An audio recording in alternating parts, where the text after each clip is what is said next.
તારીખ 8 એપ્રિલ 2024ના રોજ સવારે 10:30 વાગે ઊંઝા ગંજ બજારમાં કૃષિ માલને 10થી 15% નુકસાન.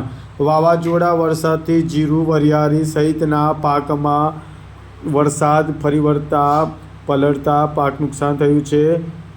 એશિયાના સૌથી મોટા એવા ઊંઝા ગંજ બજારમાં ગઈકાલે આવેલા વાવાઝોડા અને વરસાદને કારણે જીરું, વરિયાળી સહિતના કૃષિ પાકને અંદાજિત 10થી 15% જેટલું નુકસાન થયું છે. માર્ચ એન્ડિંગની જાહેર રજાઓ બાદ મોટી આવક વચ્ચેના આ ઘટના બની છે.